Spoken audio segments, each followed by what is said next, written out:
Shalom and welcome to another edition of Parasha Talk. I'm Rabbi Elliot Malamet in the Highland Park Conservative Temple and Congregation on Shemet, Highland Park, New Jersey.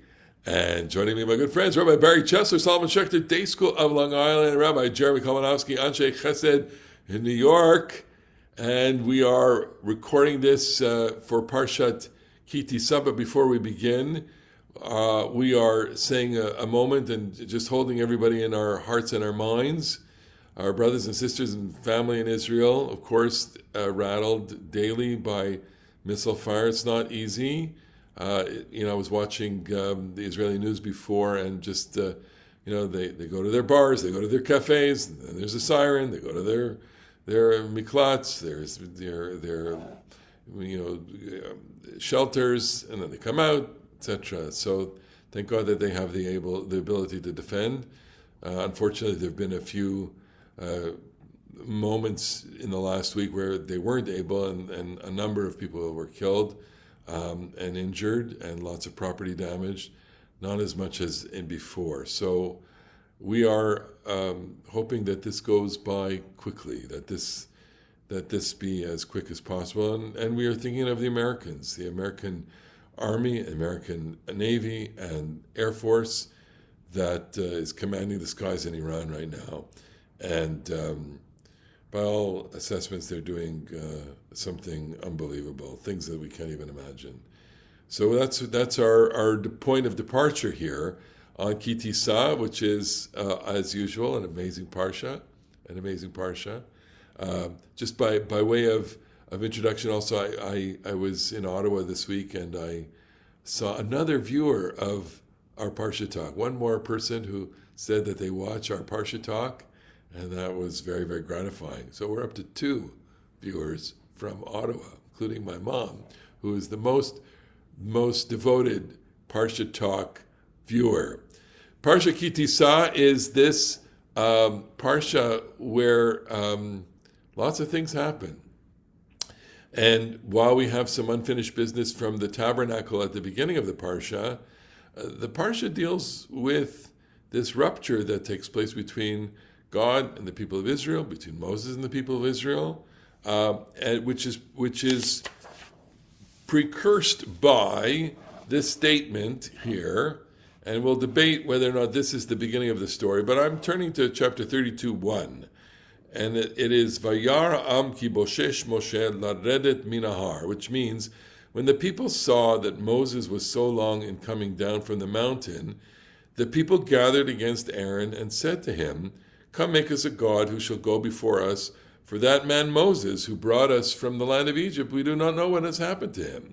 And I want to, linger on this pasuk a little bit and kind of imagine what is going on and how they get to this conclusion, and I wish we had a kind of stopwatch here or a calendar here to help us with this. And the way that time happens in the story is very complicated. We know from earlier on in the book of Exodus that it tells us Moses was going to be on the mountain for 40 days and 40 nights. So what does it mean that he Boshesh, the people saw that he was long, that he was taking his time, and I'm stuck with that. I need some help. You were speculating articulately and thoughtfully before. So my speculation is as follows. There are a couple of ways to look at this. One is literal. We're used to these mountains with brush and forest and everything, but it's quite conceivable that in the Sinai or wherever this is not a Appalachian or a mountain like the Shawagunks in the Hudson Valley or the Berkshires. This is not a verdant forest mountain, okay, like an Adirondack. This is a rugged, stony mountain in which you can see things on the mountain. I was just in Arizona, and I looked at a mountain. You could see people walking on the mountain because there's only cacti on the mountain, and there's not a lot of forest there. And you could actually hear things from hundreds and hundreds of yards away. You can hear people talking. It was remarkable. And I thought exactly about this. You see, our experience travel teaches us Torah. Right? I'm always trying to relate what I see to the Torah. And I said, what if the mountain, or what if what they're describing was this experience? They obviously weren't describing the Appalachians or the Berkshires or the Adirondacks. They were describing a mountain that was rocky, where you could see a lot and you could hear a lot. Okay, so that's a literal meaning. So they do see him. Vayar Am. They see Moshe, and they see he's like not interested in coming down. And I think there's a reason for that, which is he doesn't want to. And the reason he doesn't want to is I don't know, other than maybe he likes it up there, or he's with God up there, or he's hesitant about the next part of the mission. This is this is a piece of maybe the dialectic of religion has entailed a lot of leave the world behind, engage in the world, and that's going to be opposing poles that are going to call everybody at some time. So if you're like, okay, just think about the different kinds of religious institutions across the world's different spiritual cultures. You're going to go into a hermitage. You're going to go off all by yourself. You're going to go into a Zen monastery, and those things are private, and they can be sublime, and you can get really edified. The Sinai is a place where the church fathers, the desert hermits and recluses, went to. Santa Caterina is the mountain that the world has come to venerate as Mount Sinai. Yeah, going there alone and just hearing the wind, and Eliyahu goes to Chorev, and he has this tremendous experience of the still small voice. So maybe there's some element in Moshe in which he's drawn to stay up there 40 days, 40 nights. 40 days, 40 nights without food and drink is in one way the Bible's saying that he's angelified. He's no longer a human being. Right. He's been brought up into a totally different realm. And and that's part of it. And this is a religion that says things like, okay, here's what's going to happen. If one guy accidentally digs a pit and some other person's ox falls in, this is really important stuff. Shnayim ochazin batalas. What's really, really important stuff is when two people are fighting over a cloth. This is a religion that is very, very this worldly and about human conflict and human society.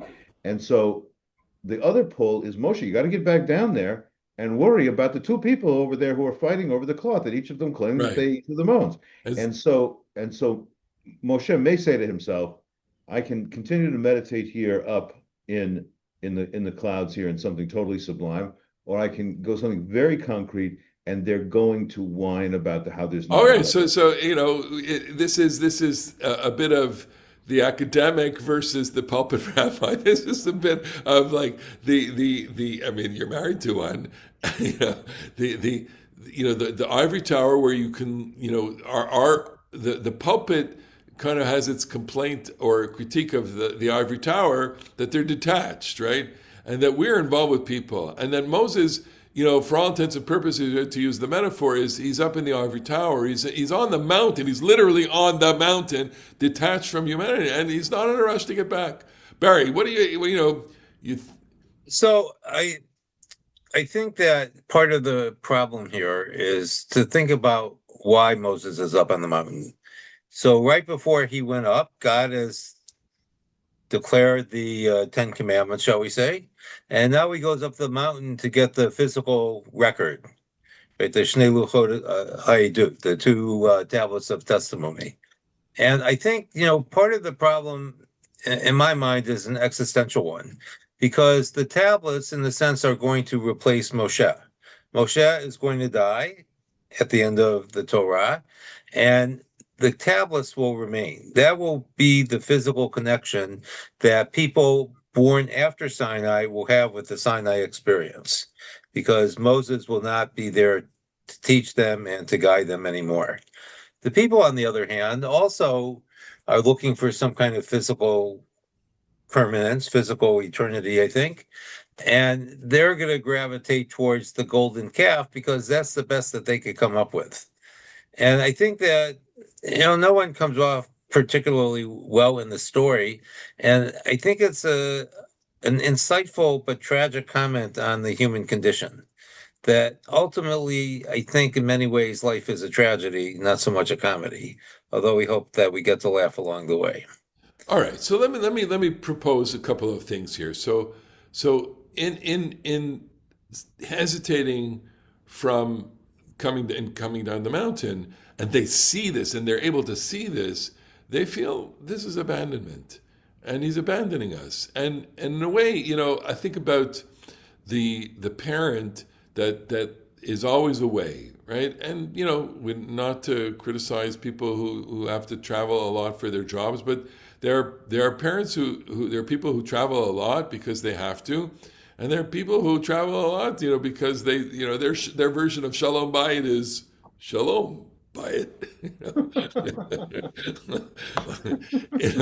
and they get to be away from their house, and that's it. And so the child feels a sense of abandonment, and there is a way that the child reacts to that, which is anger.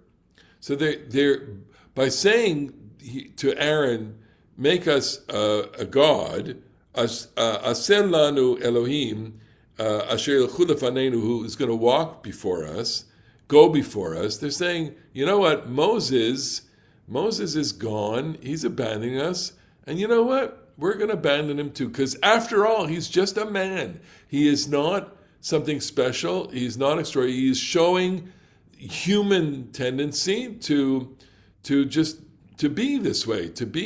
He gets angry. He's moody. He's not terribly fun to be around. I guess, all this Exodus thing and the war with Amalek and the splitting of the sea, he's tired. We'll give him his week off. We'll give him his 2 weeks off, but we want him back, right?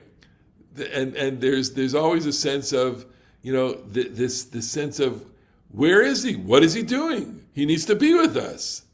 I'm not projecting. Well, why does he need to be with us? He needs to be with us because he is our connection to God. Not We only have that. we have our invisible God.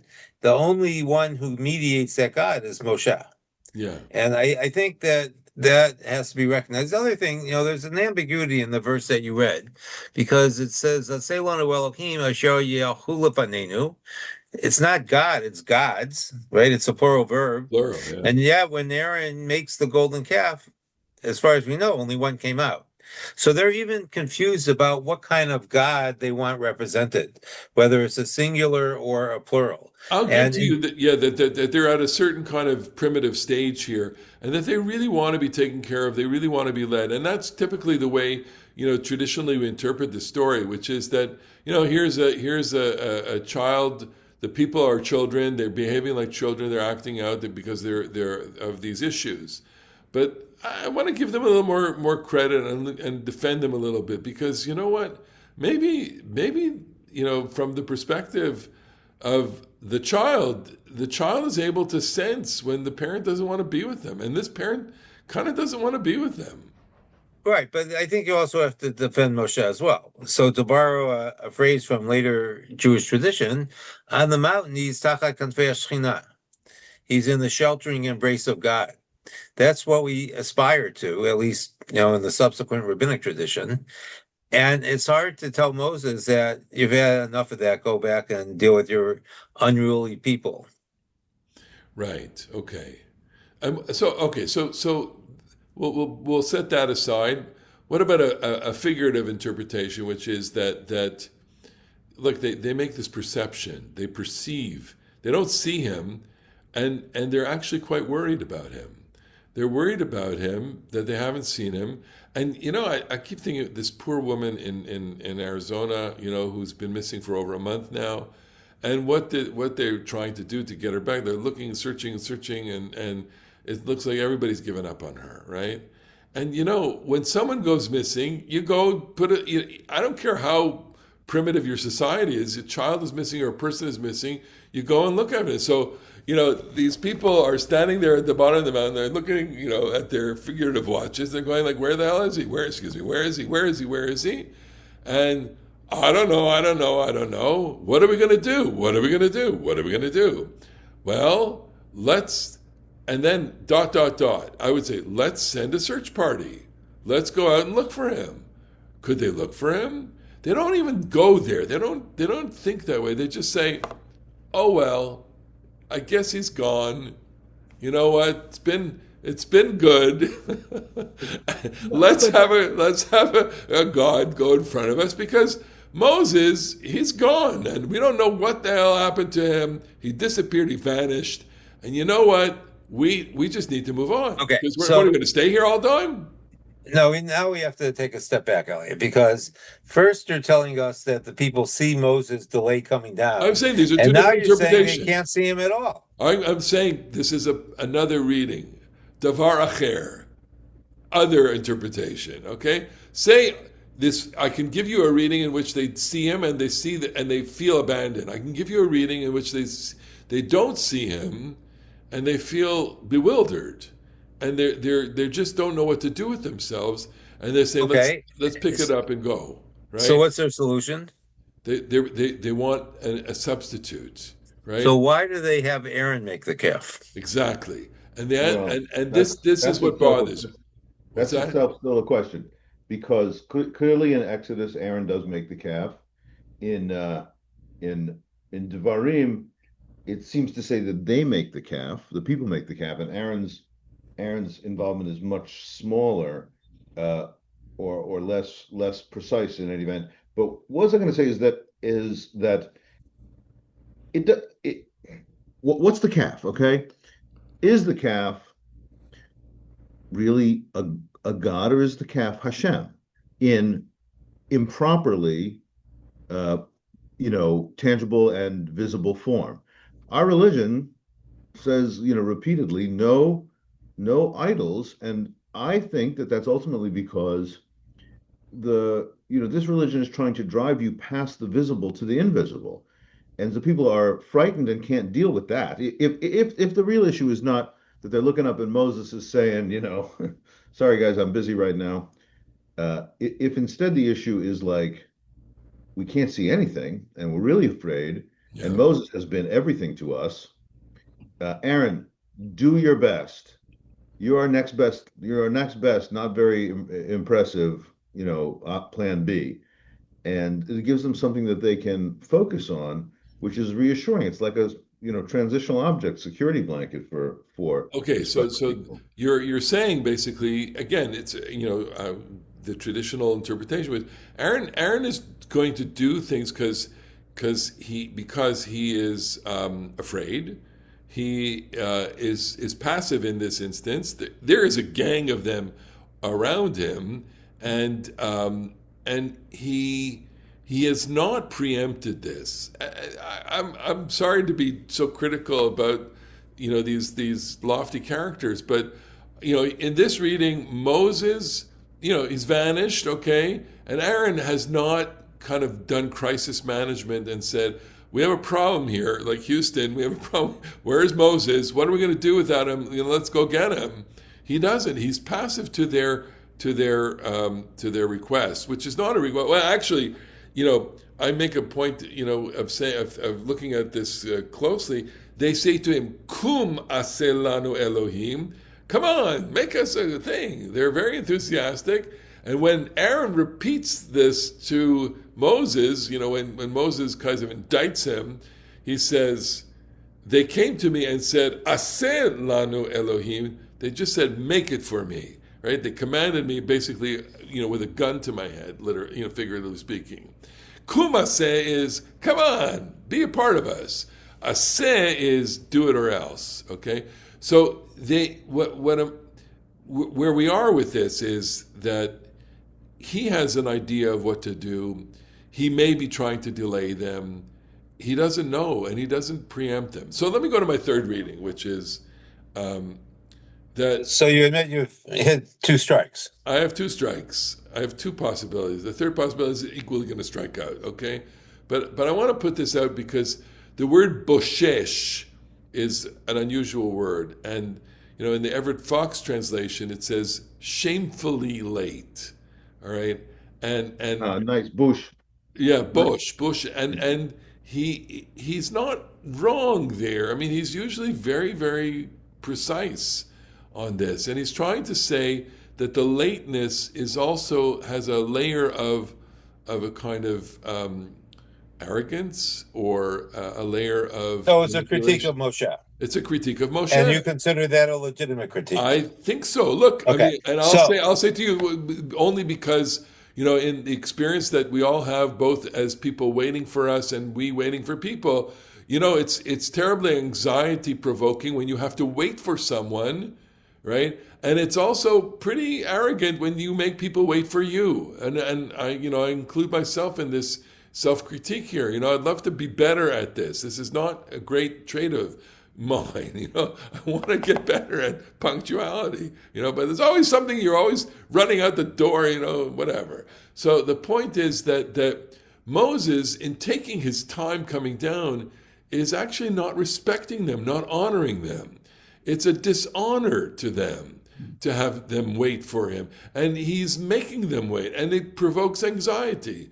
And they're saying here with a certain kind of self-awareness, you know what? Make us a God that will go in front of us because we're being dishonored by him and we want that honor. So I'm coming on the kaf zechut, the side of benevolence for Bnei Israel here, saying, you know what? They're aggrieved. They feel abandoned.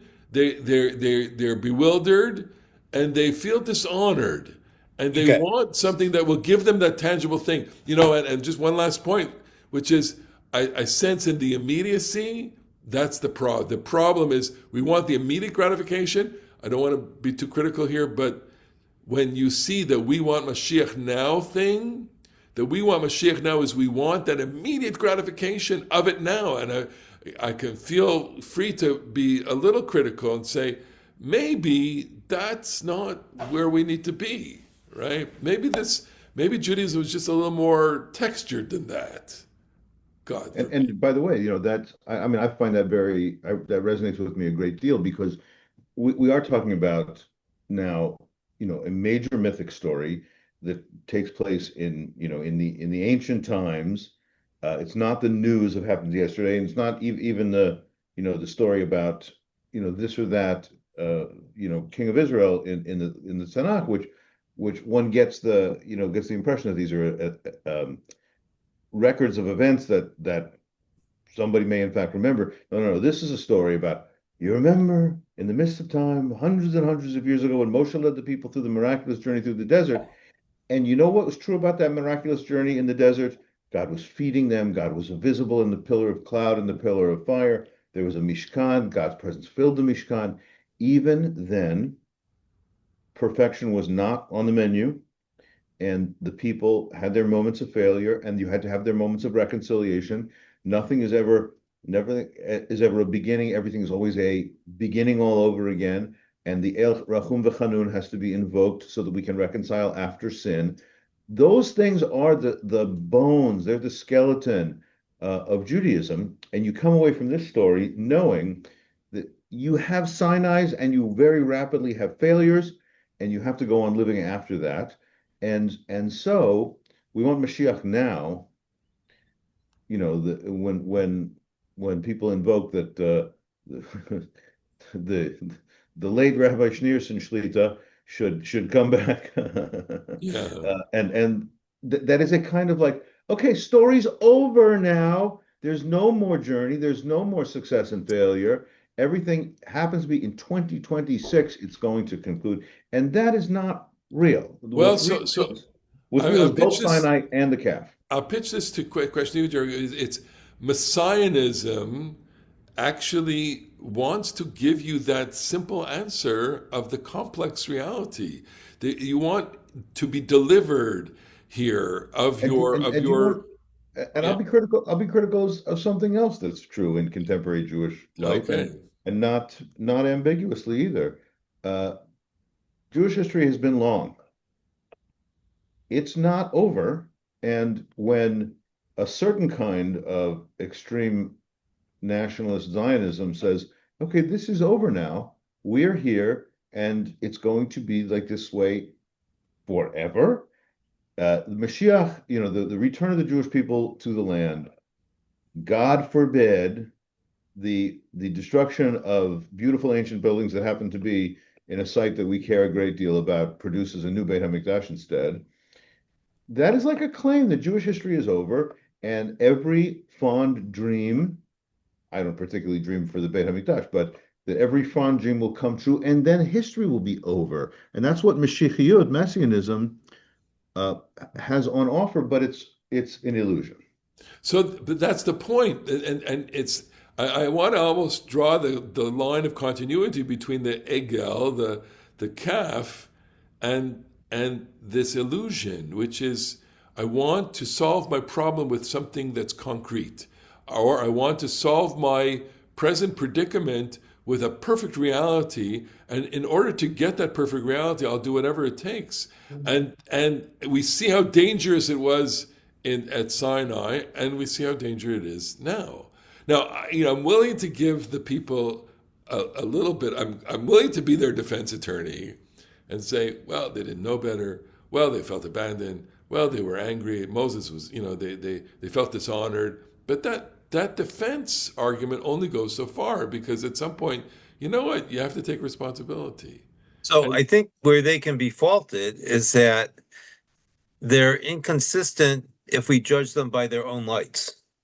So if they needed a calf, they should have built it themselves. And that should have been clear in the version in Shemot.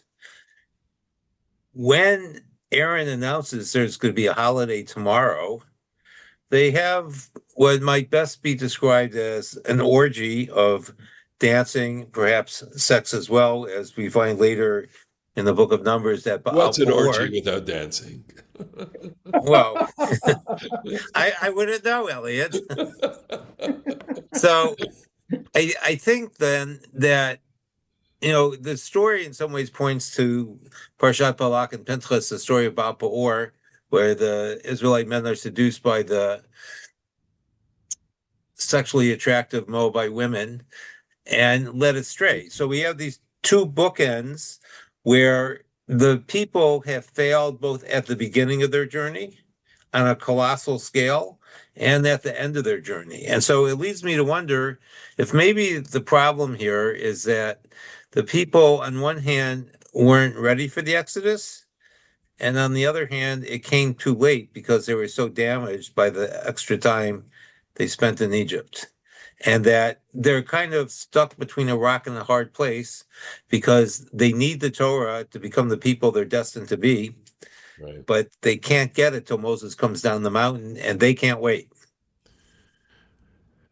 We read this story, and it's so frustrating because I feel like you just don't do that. Don't do it. I want them to. So here they see Moshe hesitating. Can we just fast forward to the end of the parsha where they're afraid of him again? Moshe comes down. He smashes the tablets. There's a civil war that breaks out. He makes them drink the dust of the golden calf in water, and then he goes up again. And it's there's a lot of pathos in this story, and he comes down. I don't have the pasuk in front of me, but his face is radiating, and they make him put a veil. And Geshet. And they can't. Geshet. They can't come near him. They can't come near. Right. So their punishment is they couldn't see Moses, and they perceived that was a problem, and now they're not going to be able to see him again. So there you go. And so how does that leave you? It leaves me with unsettled. It's very unsettling. Very unsettling. And it's like, I want the human Moses. I want this person I don't want to sit down and have lunch with Moses, but I don't want him to be remote, and yet he becomes remote. And I don't think that you don't want him to become remote, because if the polarity in religious life can be, the draw of the solitary, the interior, the monastic, and the engagement with the world in all of its materiality and sometimes pettiness and physicality and concreteness. If that's one of the polarities, another part of the polarity, that same sort of polarity gets shown when Moses comes down, and as we said, because the Midrash has it so beautifully that he's close. I mean, I think it's beautiful. It's perhaps gross, but Moses gets so close to God that little drops of spit come out of God and land on Moses' face and make him radiant, or that God is writing the Ten Commandments and the little drops of ink come and splash his face and make him radiant. But Moshe comes back down and he's not like everybody else. Uh, and so he has to uh, be categorically, maybe not well, okay, categorically different than the average everyday person. It is that combination of the person who spent 40 days with God so close that he now glows, who also is going to tell you what to do when my ox gores your ox, when you fall into a pit in my land. Uh, but that's going to require that veil. I think is a very profound image, because if he's It's going the to be both boundary. the It's guy a who's the guy, he's got to be both the guy who's 40 days and 40 nights with no food with God, and the guy who can adjudicate the case over the gored ox. and But I think there's an element of the tragic in Moses wearing the veil, because now he is cut off from the people, right? He speaks to God panim el panim, but he's not going to see the people panim el panim. he's And removed. I think that has to be a painful realization, that the price of his leadership is a kind of sacrifice of a humanity that we all crave and aspire to. There's the barrier. So at the end of the story is that the thing that they wanted him close to them, they're never going to get. And Right. there's a And then barrier. God leaves the camp as well, right? Yeah. It's not only that they give up Moses, but they're going to give up God as well. Oh, it's so sad. It's so tragic. I I want to find read. this I find Thank this God less we have a double portion next week. uh, I find this less than uh, tragic is a good word, Strong. because, huh? It's a strong word. Yeah. Tragic is I mean, there can be tragedy like the school bus drove off the cliff and God for yeah. 10 toddlers. Sandy Hook is a tragedy in one sense. There's that tragic polarity between the spiritual and the concrete, and the Jewish overall mission is to spiritualize what's concrete and concretize what's spiritual. And yes, there are, that's always going to have some imperfections in there, and there has to be the veil perhaps signifies, the incompleteness or the always tentative quality of those things. But I don't think of this as like heartbreakingly bad tragic. I think of this. So let me rephrase, and that I think that, as you said before, one of the key lessons is we must go on. And I think the trope that runs through the Torah and the rest of the Tanakh is don't despair. No Don't matter what you despair. go through, do not despair. This is your life. You live it as best as you can, and you have to get up every day until that day that you don't. Okay. Well, that's a good note to leave our viewers and our listeners, because we're in a time that is quite filled with anguish, especially for our If I can family and just friends in throw Israel. one last piece of Yeah. Go ahead. Barry's obviously beautiful reflection there. It's also Parshat Parah, which is the ancient, Another kind of cow. a different kind of cow, the best of cows, the worst of cows, a different kind of cow. And the Parah is read before Pesach. It's very, very ancient practice, because it's dates from a time of reading Numbers 19 when they were still making pilgrimage to Jerusalem for Passover and Yeah. needed to ritually purify themselves. And and so you will come in contact with death, Yeah. and you will have an opportunity to purify yourself, and you will have an opportunity to go celebrate Passover, with Am Yisrael. And that's like that encapsulates in some ways The hope. exactly what you're talking about, of not despairing Very and holding nicely said. hope. Beautiful. Well, thank you all for watching, for listening. Wishing everyone some peace and quiet. God willing. God, however we want to say that they should not be rattled by missiles. Everyone stay safe, and wishing everybody a beautiful Shabbat. We'll see you next week on the next edition of Parasha Talk. Bye bye. Shabbat Shalom.